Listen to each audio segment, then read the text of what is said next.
গরুর গাড়ি দিয়েছি পাড়ি, করবো ফেরি, সঙ্গে গাড়ি, বোঝাই করা কলসির হাঁড়ি, সবই রয়েছে মাটির তৈরি।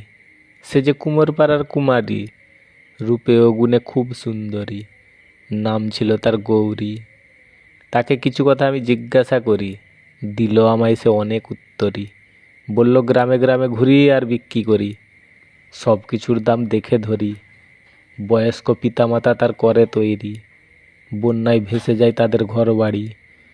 প্রতি বছর করতে হয় তাদেরকে নতুন বাড়ি। বর্ষাকাল আসলে ঘর ছাড়ি, গাড়ি হলো আমাদের আসল বাড়ি।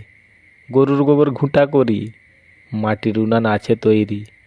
ভাতের ফ্যান গরুকে ধরি, এইভাবে ব্যবসা করি আর দুমুঠো অন্ন জোগাড় করি।